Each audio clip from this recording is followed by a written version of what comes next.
Hello po, magandang araw po sa ating lahat, sa mga nanonood po. Magandang araw po sa ating lahat. Sana po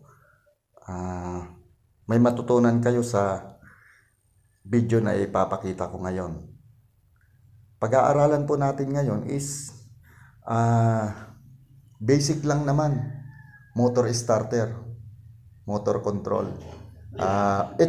Using HOE switch, naka-manual siya or naka-auto mode siya. Wala na pong push button switch na gagawin tayo. Start or stop push button switch, wala na po. Basic lang po. Umpisa na po natin. Dito po, kung mapansin yung diagram natin, kinuha na natin ng supply pa, na ginawa nating line 1, yung pwede nating gawing line 1 yung galing sa breaker na terminal line 1 ng breaker, okay? Pwede rin naman nating gawing line 2 or itong line 2, line 3 ng breaker. Pwede nating kunin yan na pangalawang supply sa breaker. Ito gawin nating line 2 ng control. Okay po. Umpisahan po natin sa line 1. Ayan po, line 1. Pwede po tayong kumuha dyan, isupply natin sa, ito po yung tatawag natin HOE switch, 3-way. Ayan po, ito po yung supply. Ayan po, ayan po siya. Ayan po. Ngayon, unahin po natin yung manual mode. Supplyan po natin to, tapos yung labas nito, basic lang naman, yung kabilang terminal, yung papunta na po sa coil, ayan po. M, magnetic contactor, A1, A2, coil. Ayan po. Tingnan natin sa contactor, yun po, A1, A2. Yung labas po ng dito, yung labas dito po itatap natin sa A1. At yung A2 naman, yung A2 na yan, coil po yan, no? A1, A2. Papunta na po niya sa overload relay. Pwede po siya magkapalit, 95, 96. Pwedeng kahit 96 mo itap yung A2 or 95 mo itap. Tapos papunta na rin sa line 2 ng breaker. Okay po. Ngayon, makikita, yung A1, A2, actual po, makikita natin yan sa breaker. Kaya ay sa contactor. Kaya wag po tayo malilito. Itong 95, 96, actual din po, makikita natin yan. Ganon din po ang number niyan sa overload relay. Ito po yung overload relay. Ito po, 95. Normally close ang end po. Normally close po yan ang overload. 96. Yung 96 po, ayan po, papunta na sa line 2. Yung terminal 3, line 3 ng breaker, yun ang ginawa nating line 2. Pwede rin po ito. Okay po, wala akong problema. Yan po yung manual, napaka-basic po. Ayan po, 95, 96, overload relay, no? NC po yan, ang tagging yan. NC, normally close. Bakit po? Normally close. Pag nag-overheat ang motor, stack up, nag-ampere po, pwede pong i-trip niya ng overload relay. Ang overload relay po, pwede po siya mag-trip. Yung NC po na yan, mag-open po yan.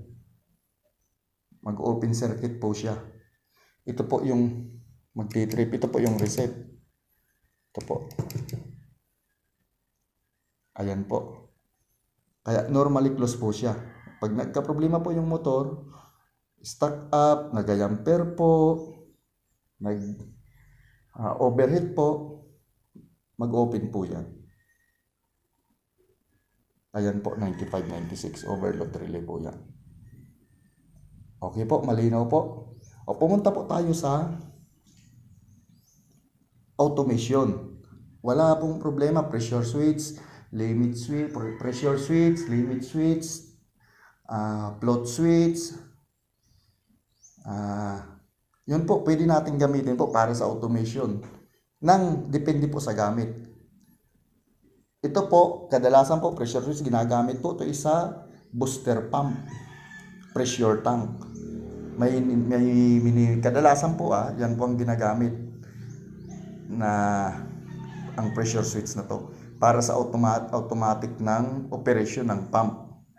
Halimbawa, may setting tayong 40. Yung higher limit natin, 40. Pag na-hit niya na yung 40, mamamatay siya. Pag bumaba na naman dahil ginagamit yung tubig, yung bumaba yung tubig sa system, sa tubo, sa storage tank natin, naging 20 or 25 kung yun ang nakasetting, tatakbo naman yung pump. Iti-trigger ng pressure switch yung coil A1, A2. Magkakaroon ng close contact naman yan at saka papalo yung motor, gagana po yung motor. Tingnan po natin yung pressure switch. Ito po yung HOA selector switch. Hindi na po tayo gumamit ng push button switch, start and stop. HOA lang, basic lang po to. Yung line 1, ito po, line 1. Kumuha po tayo ng supply, di ba po? Diyan. Hindi po natin itinap agad dito. Dalawa kasi yan linya eh. Pwede mong i-jumper yan eh. Yan. Hindi po tayo kumuha agad dyan. Pinadaan po natin agad sa pressure switch. Okay po? Saka po natin itinap sa dito sa in ng selector switch. Ayan po. Sa kabilang linya po ito. Ayan po. Yung sa kabila naman na terminal, ito po. Ito po, ito. Ganon din po yan. Yung connection yan. Dadaan din pa rin siya sa A1. Ayun, yung labas na dito ng selector switch, pupunta naman siya sa A1. Pupunta dito sa A1. Yan. Tapos yung A2, overload relay naman, papunta sa overload relay. Yan po. Ng, overload relay 9596. Ayan po. ANC. Tapos yung 96, ganun din po. Papunta na sa breaker. Ito po. Dami kong contactor dito. Ayan po. Ayan. Sinama ko na rin dito yung indicator light kasi para karagdagan na rin kaalaman. Ayan po. Kung maglalagay ka po ng run indicator light, ayan po. Maglagay ka lang dyan sa A1, A2, sa coil. Pwede na po yan. Yan po. Ayan, A1. A1, A2. Lagay ka po dyan, select ng light, ng green pilot valve. Dyan po, A1, A2. Ayan po. Pag tumakbo po yung pump, gagana na po yan. Pag tumakbo pang motor. Ngayon naman po, ito naman sa red. Ayan po, red. Red indicator light para sa standby. Madali lang din po. Kunin mo. Kukuha po ko sa line 1. Line 1 po. Kuha ka po dito sa line 1. Dito po. Yan. Linya.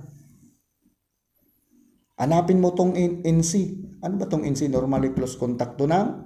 Saan naman ito makikita? Yan. 11, 21 hanggang 91, 12. Kung ano pang makita nyo dyan, normally close contact pa rin po yan.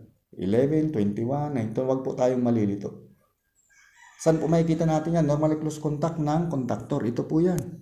Dito ang ginamit, 21, 22. Ayan po. Tapos, ilagay yung isa pong terminal. Yung labas na po sa, yung 96, yung 12 po, tapo natin sa isang terminal ng pilot valve na to. Yung isang terminal, papunta po sa line 2. Ayan na po. Pag nag-stop po yung pump, ito po ang ilaw. Pag gumana po yung pump, yung red light naman ang ilaw. Ayan po. Gagana po yung pump, manual man or auto mode. Ito po ang mag-ano po. Ikaw lang po may mili. Manual. Ayan po, manual. Manual. Ganyan po, manual. Manual po yung HOA switch natin. Yan po. Kung gusto nating i-auto, pihitin lang po natin mapalit sa kabila. Ayan po, ganyan. Ayan po, basic na basic po. Ayan, pati yung pilot valve natin. Yan po. Ayan, Wag po tayong malilito sa mga number po, ilagay ko na dyan. Kung ano po yung number dyan, yan din po yung sa actual. Makikita nyo sa overload relay, contactor. Yan po. Ayan po, sana po may matutunan kayo sa video ko. Sana po, subscribe naman po. Please support me naman po sa mga video ko po. Pwede po kayo mag-comment, babasahin po natin yan at na-appreciate po natin yan. Maraming salamat po sa panunood. See you ulit sa sunod na video po. Maraming salamat po.